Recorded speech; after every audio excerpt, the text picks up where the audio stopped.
तो आज हम बात करने वाले हैं कैल्शियम पर, और इसके लिए हमारे हाथ में एक बहुत ही दिलचस्प आयुर्वेदिक लेख लगा है। हाँ, जिसका शीर्षक है कैल्शियम बढ़ाने के 100% असरदार आयुर्वेदिक उपाय। बिल्कुल। और इसे पढ़ते हुए जो सबसे बड़ा सवाल मेरे दिमाग में आया वो ये है कि क्या कैल्शियम को लेकर हमारी जो आधुनिक सोच है वो कहीं अधूरी तो नहीं? हम तो बस इसे एक मिनरल की कमी समझते हैं, एक गोली खा ली और हो गया। और यही इस सोर्स का सबसे दिलचस्प पहलू है। ये उस गोली वाली सोच को पूरी तरह से चुनौती देता है। अच्छा। आयुर्वेद के अनुसार असली समस्या शायद कैल्शियम लेने में है ही नहीं, समस्या है शरीर की उसे पचाने की क्षमता में, उसे इस्तेमाल करने की क्षमता में। यहाँ सारा जोर अस्थि धातु पोषण पर है, जो सिर्फ हड्डियां नहीं बल्कि हड्डियों को पोषित करने वाली पूरी व्यवस्था है। ठीक है, तो चलिए इसे थोड़ा और गहराई से समझते हैं। सोर्स में जो सबसे पहली चीज बताई गई है वो है एक अस्थि टॉनिक, यानी गर्म दूध में हल्दी और गुड़। हम में से कई लोग इसे पीते भी हैं, लेकिन इसे कैल्शियम से जोड़कर मैंने कभी नहीं सोचा था। देखिए, ये सीधा कनेक्शन नहीं है। आयुर्वेद के मुताबिक हल्दी जो है वो जोड़ों की सूजन कम करती है। हाँ। और शरीर में पोषक तत्वों के अब्जॉर्प्शन को, अवशोषण को बेहतर बनाती है। अच्छा। तो ये सीधे कैल्शियम नहीं दे रहा, बल्कि ये एक ऐसा माहौल बना रहा है कि जो कैल्शियम आप खाने से ले रहे हैं वो हड्डियों तक पहुंच सके। तो ये एक तरह से दरवाजा खोलने जैसा हुआ। बिल्कुल। अच्छा, तो ये सिर्फ कैल्शियम डालने पर नहीं बल्कि उसके सही जगह पहुंचने पर ध्यान दे रहा है। इसी तरह सोर्स में तिल को कैल्शियम का खजाना कहा गया है और उसे रात भर भिगोकर सुबह खाने की सलाह दी गई है। भिगोने पर इतना जोर क्यों? इसका भी ताल्लुक पाचन से ही है। तिल में कैल्शियम तो बहुत है, लेकिन सूखे तिल में कुछ ऐसे तत्व भी होते हैं जो शरीर को कैल्शियम सोखने से रोकते हैं। ओके। जब हम उन्हें भिगोते हैं तो वो तत्व, आप कह सकते हैं, निष्क्रिय हो जाते हैं और तिल के पोषक तत्व शरीर के लिए आसानी से उपलब्ध हो जाते हैं। तो घूम फिर कर बात एक ही जगह आती है। सही पकड़ा कि आपका शरीर उसे कितना इस्तेमाल कर पा रहा है। यहाँ एक और बहुत गहरी बात कही गई है।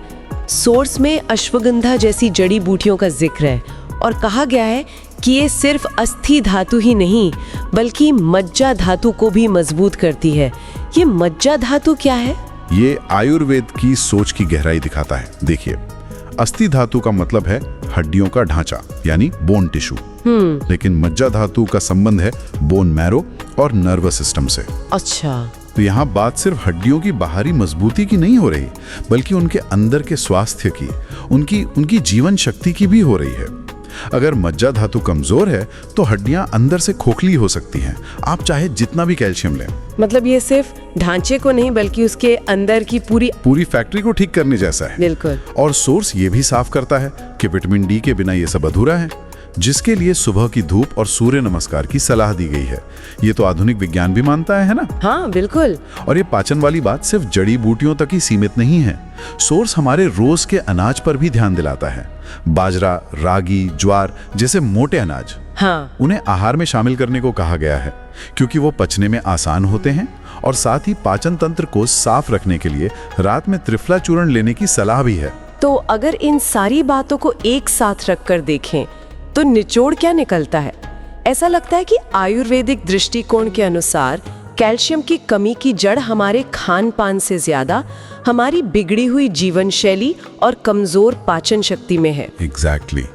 और इसमें सबसे आकर्षक बात यह है कि अगर पाचन क्रिया और जीवन शैली सही हो तो शरीर एक सेल्फ करेक्टिंग मशीन की तरह काम करता है। मतलब वो खुद ही संतुलन बना लेता है। हाँ, खुद ही कैल्शियम का संतुलन बना लेता है।